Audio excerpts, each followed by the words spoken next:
Welcome back, everybody. Your host, Fight Pass with Mitch, presented by Notorious Pulls Radio. And for this week, we're going to be going over UFC main event 289, Amanda Nunes versus Irene Aldana. Before we get into it, if you guys are new to our show, please leave a like, follow, and subscribe. And check us out on all our social media platforms. So let's get into it. UFC 289, Amanda Nunes, the current champ, 22 and 5.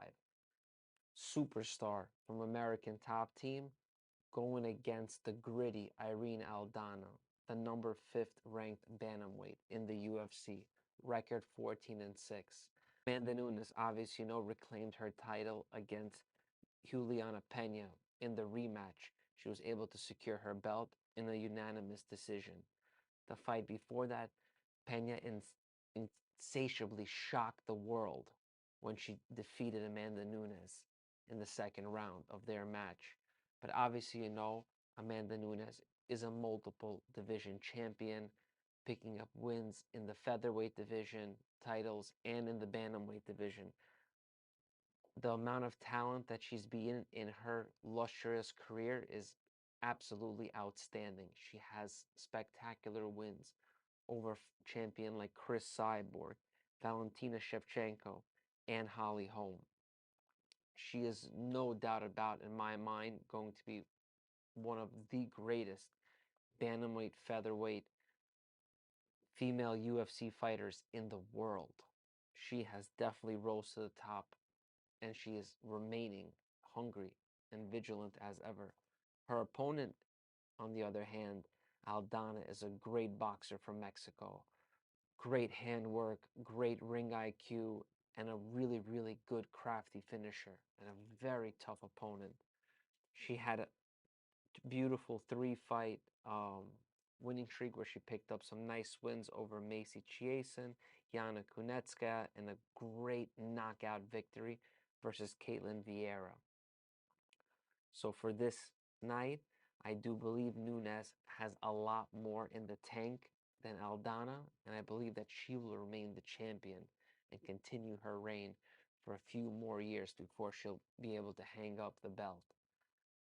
Really excited for these two ladies to fight each other Saturday night.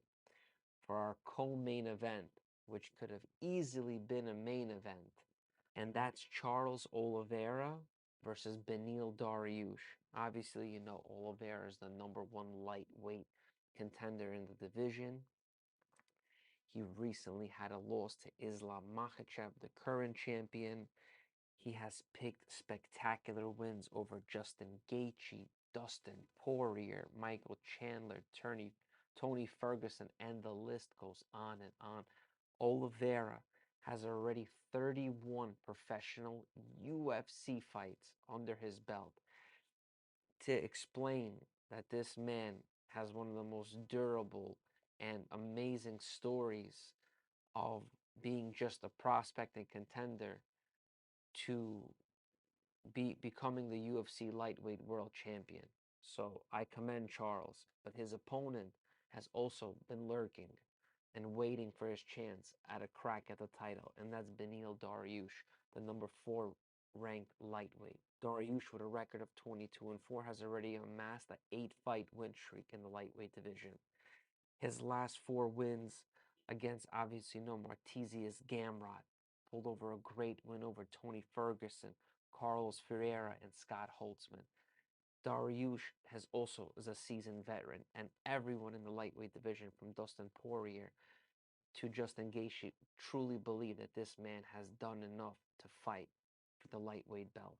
So hopefully that this fight, co-main event Saturday on June 10th, will really decide the next number 1 contender who will fight Islam Makhachev. So I cannot wait for these two lightweights. I know this was a rescheduled fight that was supposed to happen in Newark, New Jersey. Guys had to get healthy. A few changes were made, but now we get to see him for the summertime. Really excited for this co-main event. The next fight I want to talk about, which is an exciting featherweight match, and that's against Dan 50K Ige going against Nate Landwehr. Dan, as you know, had a beautiful, spectacular win over Damon Jackson, which was a awesome knockout victory. And late Nanware, record 17-4, is on a 3-fight win streak, picking up very good wins over opponents like Austin Lingo, David Onama, and Ludwig Klein coming up in the featherweight division. Like I said, styles make fights, and I do believe that these featherweights are extremely explosive and excited when it comes to their level of skill and the competition that they have faced. Ige is a very resilient fighter. He has never been finished in the octagon. He is so durable. He manages to crawl his way to the end. He is one of the most difficult fighters to finish inside the octagon. Even though prior to his knockout victory against Jackson, he was on a 3-fight losing streak, but nonetheless, he faced against top opponents in the featherweight division, and that was Movsar Eliayev, Josh Emmett, and the Korean Zombie. These two featherweights, the reason I'm going to have to be rocking with Dan Ige is because of his resilience. I do believe, even though Nate the Train is on a nice 3-fight win streak, I do believe Ige is just much more experienced. And when it comes to the level of opposition that he has came against, I believe that he will actually have a lot to show Nate Landwehr what it takes to compete in the top 10, the top 5 of the UFC's top featherweights. The next fight that I want to get into is a fight that could have easily been a main event on its own, and that's Nassourdine Imavov versus Chris Curtis. Nassourdine, the 12th ranked middleweight, record 12-4, just had a loss to Sean Strickland.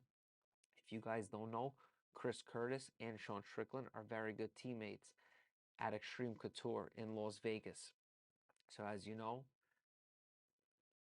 he lost to his buddy. He wants to get him back. So I kind of like the matchmaking in this.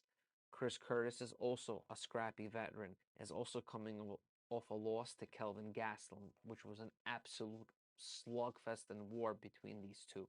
So to say this fight could have not been a main event on its own is insane.